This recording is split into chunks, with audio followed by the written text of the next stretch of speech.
Hello student, स्वागत है आप लोग को मेरे इस चैनल पे। आज का सेशन बहुत ही महत्वपूर्ण होने वाला है क्योंकि आज हम लोग का जो टॉपिक है वह बिहार की नदियों से संबंधित है और हम लोग जो पढ़ेंगे बिहार की नदियों के बारे में पढ़ेंगे कि बिहार की जो नदियाँ हैं उसका उद्गम कहाँ से होता है और कहाँ पे जाकर के नदियाँ मिलती हैं, इसके बारे में हम लोग देखेंगे। तो चलिए बिना देर किए क्वेश्चन को देखते हैं। सबसे पहला यहाँ देखेंगे हम लोग गंगा नदी, यानी गंगा नदी अगर पूछा जाएगा इसका उद्गम केंद्र कहाँ पे है तो गंगोत्री है, यानी गंगा का उद्गम केंद्र गंगोत्री है और यह कहाँ पे है उत्तराखंड में है। और पूछा जाएगा कि मुहाना यानी कहाँ पे मिलती है तो पहलेजा घाट पटना में। और बिहार की सभी नदियाँ जो है वह जाकर के गंगा में मिलती है। उसके बाद है गंडक। तो गंडक नदी जो है इसका उद्गम केंद्र जो है मध्य हिमालय नेपाल से होता है। और वहीं पूछा जाएगा कि इसका मुहाना कहाँ है, कहाँ पे जाके मिलता है, तो यह जो नदी है गंडक यह छपरा में गंगा नदी में जाकर के मिल जाती है। यानी दो नदी का देख लिए, एक गंगा नदी गंडक नदी। उसके बाद से देखेंगे बूढ़ी गंडक। तो बूढ़ी गंडक जो है तो सोमेश्वर की पहाड़ी, सोमेश्वर की पहाड़ी इसका उद्गम केंद्र हो गया और इसका मुहाना जो है मुंगेर, यानी मुंगेर में यह गंगा नदी में जाकर मिल जाती है। इसके बाद से है कोसी नदी।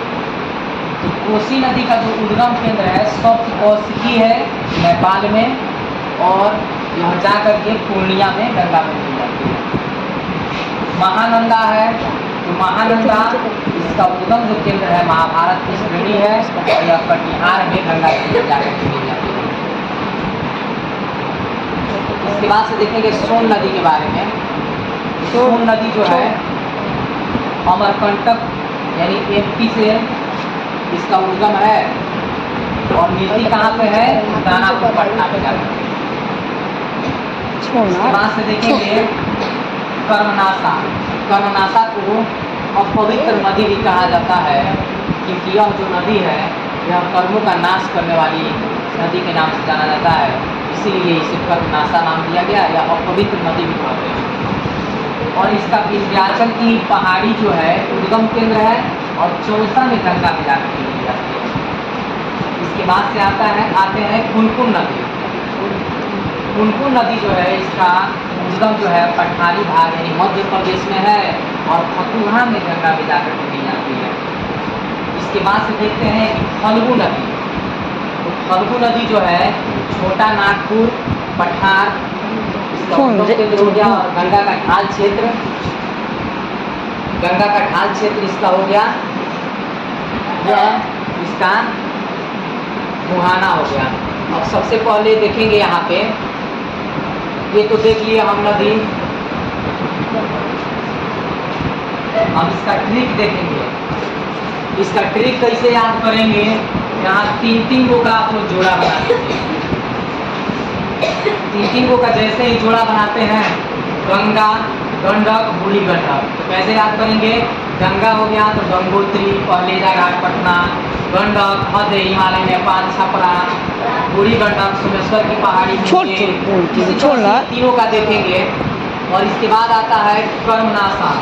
तो सबसे पहले देखेंगे यहाँ हमने ट्रिक बनाया हुआ है कि कर्मनाशा यानी जिसके कर्म अच्छा नहीं है वह विंध्याचल माता के दर्शन करें और चौसा में स्नान करें। यहाँ पे देखेंगे कि जिसके कर्म अच्छे नहीं है वह विंध्याचल माता का दर्शन करे और चौसा में स्नान करे। इसका मतलब हुआ कि कर्मनाशा यानी जिसका कर्म अच्छा नहीं है तो कर्मनाशा, और विंध्याचल माता में विंध्याचल की पहाड़ी से निकलती है और चौसा में जाकर के मिलती है।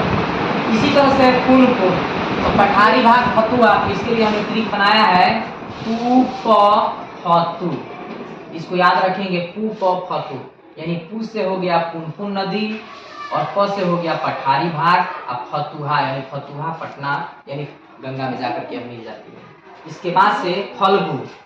तो फल्गु से याद रखेंगे कि छोटा फल, तो फल्गु नदी हो गया और छोटा नागपुर इसका उद्गम केंद्र हो गया और गंगा के ढाल क्षेत्र में जाकर के यह नदी मिल जाती है। आई होप कि मेरा वीडियो अच्छा लगा होगा। मेरा वीडियो अच्छा लगा हो तो वीडियो को लाइक शेयर और सब्सक्राइब जरूर करें। मिलेंगे नेक्स्ट वीडियो में, तब तक ले जाएंगे।